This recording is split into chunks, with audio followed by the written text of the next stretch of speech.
Thank you very much, Ewan. Now, if you look around the newspaper headlines of the day, you will realize that history was made yesterday in South Africa as the High Court in Pretoria granted an order for the first assisted suicide in our country. Now, terminally ill prostate cancer sufferer Robin Stransham-Ford was granted the right to end his own life with the help of a doctor. Now, unfortunately, he passed away yesterday morning and never got to hear the High Court ruling, and our thoughts and our prayers go out to his family. Now, despite his tragic passing, the court order is a landmark ruling, and with us in studio to discuss the judgment is Lee Last from DignitySA. Lee, thank you very much for joining us this morning. Thank you very much. Very nice to meet you. Now, for anybody who's been following the story, you'd know that Robin was a strong advocate for the right to die, and the ruling, obviously, I think one can look at it as his lasting legacy.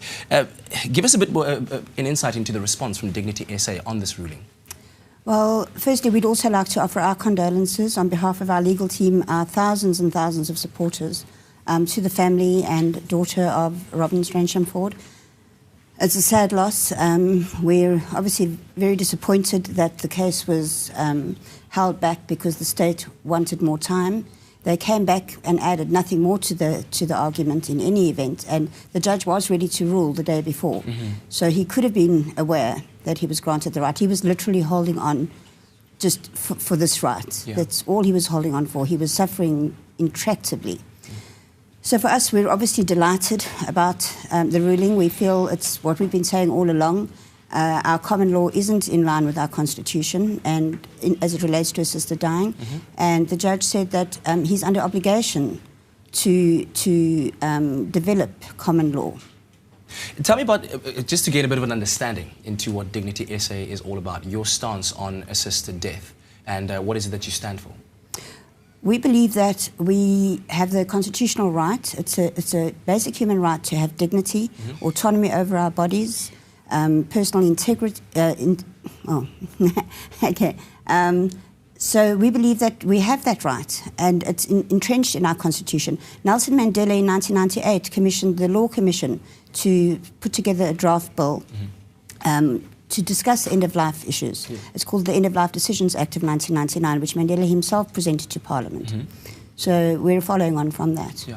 And then, of course, there's been the issue of the fact that the National or the Justice Department is planning on appealing this. I'm not sure if that's going through or not, but were that to go through and the appeal were to go higher, how does that bode in your books, and how would you be then carrying on your fight for DignitySA?